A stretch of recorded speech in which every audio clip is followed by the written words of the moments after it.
Good afternoon students. आज के video में हम वाष्पोत्सर्जन को प्रभावित करने वाले कारकों के विषय में पढ़ेंगे। वाष्पोत्सर्जन की प्रक्रिया को अनेक कारक प्रभावित करते हैं, लेकिन अपन इसे दो भागों में बांटेंगे, एक बाह्य कारक और एक आंतरिक कारक।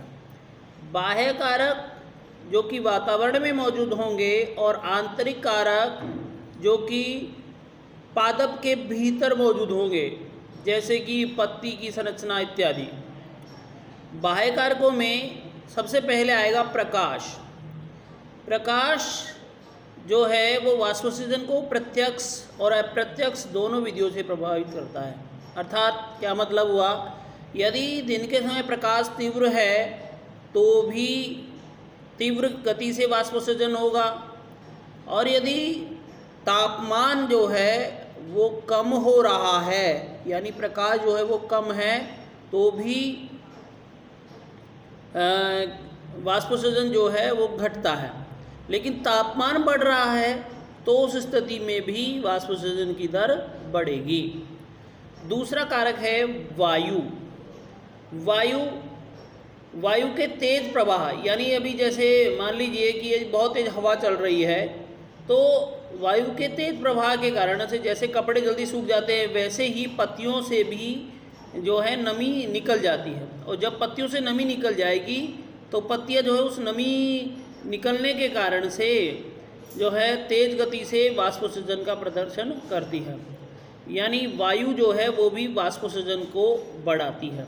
वायु कम होगी तो वाष्पोत्सर्जन कम होगा, वायु अधिक होगी तो वाष्पोत्सर्जन भी अधिक होगा। तीसरा कारक है मिट्टी में प्राप्य जल की मात्रा। मिट्टी में प्राप्य जल की मात्रा से मिट्टी में से तात्पर्य है कि मिट्टी में जल जो है वो कितना % है।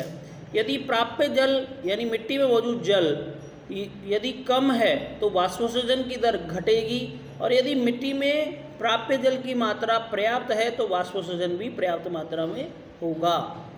और चौथा कारक है वायुमंडलीय आर्द्रता या तापमान। तापमान वायुमंडल की अपेक्षित आर्द्रता को प्रदर्शित करेगा। तो वायुमंडल की अपेक्षित आर्द्रता यदि कम हो जाती है तो वाष्पोत्सर्जन जो है वो स्वतः ही बढ़ जाता है, यानी वाष्पोत्सर्जन अधिक हो जाएगा। तो ये चार तो बाह्य कारक हैं। इसके बाद में आता है आंतरिक कारक। आंतरिक कारक में सबसे पहले आएगा पत्ती की संरचना। पत्ती की संरचना जो है ये वाष्पोत्सर्जन को प्रभावित करती है। यदि पत्तियां जो है वो शुष्क जलवायु की है, यानी मान लीजिए कि जैसे कि रेगिस्तानी प्रदेश की है, तो पत्तियों पर क्यूटिकल भी पाई जाएगी, मोम और रोम भी होंगे, रंध्र निमग्न यानी संकर स्टोमेटा। रंध्र निमग्न संकर स्टोमेटा के विषय में आपको बताया था मैंने कि संकर स्टोमेटा वे होते हैं धसे हुए रंध्र। तो रंध्र जो है वो धसे हुए होंगे। तो यदि ये सब स्थितियां हैं, यानी क्यूटिकल है, मोम है और रोम है और संकर स्टोमेटा है, तो वाष्पोत्सर्जन की दर कम होगी। लेकिन यदि ये तीनों चीज़ें वहाँ नहीं हैं तो वाष्पोत्सर्जन जो है वो अधिक होगा। तो दूसरा कारक है मूल प्ररोह अनुपात। मूल प्ररोह अनुपात यानी पादप की लंबाई कितनी अधिक है। वायु में पादप जो है वो कितना बड़ा है। यदि पादप की लंबाई बहुत ज़्यादा है, उसकी जड़ जो है वो भी बहुत लंबी है, तो उस स्थिति में भी वाष्पोत्सर्जन ज़्यादा होगा। लेकिन यदि मूल और प्ररोह का अनुपात जो है वो कम है तो उस स्थिति में वाष्पोत्सर्जन कम होगा। तीसरा है पत्ती का दिक् विन्यास। पत्ती का दिक् विन्यास से तात्पर्य क्या है? ओरिएंटेशन। दिक् विन्यास से तात्पर्य है कि पत्ती पर सूर्य का प्रकाश जो है वो किस तरफ से पड़ रहा है। यदि पत्ती पर डायरेक्ट सूर्य का प्रकाश पड़ेगा तो वाष्पोत्सर्जन दर अधिक होगी, और यदि पत्ती पर सूर्य का प्रकाश कम पड़ेगा तो वाष्पोत्सर्जन दर भी कम होगी। ये सभी कारक जो है ये वाष्पोत्सर्जन को प्रभावित करने वाले हैं। इसके बाद में है पादपों का वाष्पोत्सर्जन के लिए महत्व, या वाष्पोत्सर्जन का पादपों के लिए महत्व। तो वाष्पोत्सर्जन जो है ये पादपों के लिए एक महत्वपूर्ण आवश्यक क्रिया है, लेकिन फिर भी इसमें जल की हानि होती है। तो प्रश्न हमसे पूछा जाता है कि कारण सहित तो बताइए कि वाष्पोत्सर्जन जो है ये पत्तियों के लिए एक आवश्यक बुराई है। इसके संबंध में अपने विचार दीजिए। तो वाष्पोत्सर्जन से पौधों को क्या क्या लाभ होता है, यदि अपन को ये ध्यान है तो हम वाष्पोत्सर्जन का महत्व जो है वो प्रदर्शित कर सकते हैं। पौधों में रसारोहण वाष्पोत्सर्जन अपकर्षण पर निर्भर करता है। पौधों में रसारोहण की जो क्रिया होगी वो वाष्पोत्सर्जन पर निर्भर करती है। वाष्पोत्सर्जन होगा तो रसारोहण भी तीव्र गति से होगा, और रसारोहण जो है एक आवश्यक क्रिया है। पौधों में वाष्पोत्सर्जन द्वारा खनिज लवणों और जल का अवशोषण और स्थानांतरण भी होता है, क्योंकि वाष्पोत्सर्जन होगा तो जल जो है वो तीव्र गति से ऊपर की तरफ पहुंचेगा, यानी पत्तियों तक पहुंचेगा, तो खनिज लवण और जल जो है वो तीव्र गति से स्थानांतरित होंगे। वाष्पोत्सर्जन पत्ती के तापमान को भी कम रखता है, क्योंकि वाष्पोत्सर्जन होगा तो पानी जो है वो तीव्र गति से नीचे से ऊपर की तरफ पहुंचेगा, पत्ती तक पहुंचेगा, पत्ती को ठंडा भी बनाए रखता है।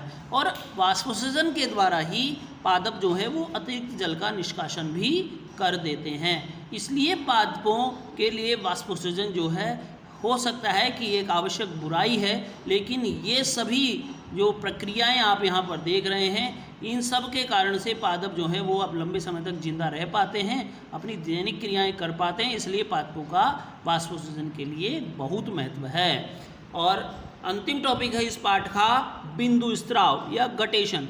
बिंदु स्त्राव को आपने यह चित्र में देख सकते हैं आप सुबह के समय पत्तियों पर इस प्रकार से बूंद के रूप में, मोतियों की माला के रूप में इस प्रकार से आपको ये पानी जो है ये सुबह के समय दिखाई देता होगा, छोटी छोटी बूंदों के रूप में। ये जो सीक्रेशन है इसको ही बिंदु स्त्राव कहते हैं।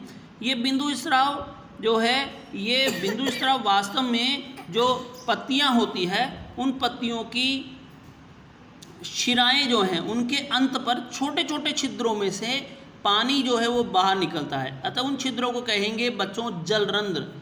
जलरंध्र, ये जलरंध्र जो हैं इनके पत्तियों के शीर्ष पर एक छिद्र सा होता है, जिस छिद्र से पानी जो है वो स्वतः ही बाहर निकलता है, उसमें कोई गति नहीं रहती है। ये सदैव ही खुले रहते हैं, क्योंकि दिन के समय सूर्य का प्रकाश होता है तो वो पानी जो है वो दिखाई नहीं देता, लेकिन रात्रि के समय जब सूर्य का प्रकाश नहीं होता तो रात्रि से जब सुबह होती है तो सुबह के समय हमें ये जल जो है वो दिखाई देता है। तो बिंदु स्त्राव जो है वे वास्तविकता में इसका मूल कारण हमसे पूछा जाता है, तो बिंदु स्त्राव का मूल कारण बच्चों मूल दाब होता है। बिंदु स्त्राव जो है वो मूल दाब के कारण होता है। मूल दाब के विषय में आपको पहले भी बताया जा चुका है, तो आवश्यकता नहीं है अब। तो बिंदु स्त्राव में निकलने वाला जो जल है वो शुद्ध नहीं होता, वरन इसमें कुछ कार्बनिक पदार्थ और अकार्बनिक लवण घुले हुए होते हैं, क्योंकि मूल दाब मूल के द्वारा उत्पन्न दाब है। तो मूल तो जल से खनिज लवण, भूमि से खनिज लवण इत्यादि भी अवशोषित करती है, तो वो खनिज लवण भी होगा, तो जल जो है वो शुद्ध रूप से नहीं होता है।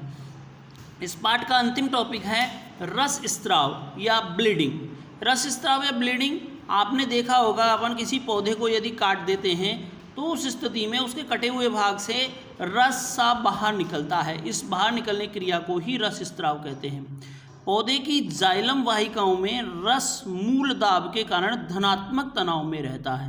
धनात्मक तनाव मतलब ऊपर की तरफ ये बढ़ता है। जैसे ही ऊपर की तरफ बढ़ेगा तो क्षतिग्रस्त होने पर इसका रिसाव हो जाता है और ये लेटेक्स के रूप में, रबर छीर के रूप में बाहर निकलता है। जैसे कि आपने कभी आकड़े के पेड़ को देखा होगा, आक का जो पौधा होता है, जैसे उसकी पत्ती को काटा जाता है तो दूध जैसा जो बाहर निकलता है वो उसका लेटेक्स है। इस प्रकार से ये चैप्टर अपना कंप्लीट होता है। आज की वीडियो में इतना ही। Thank you.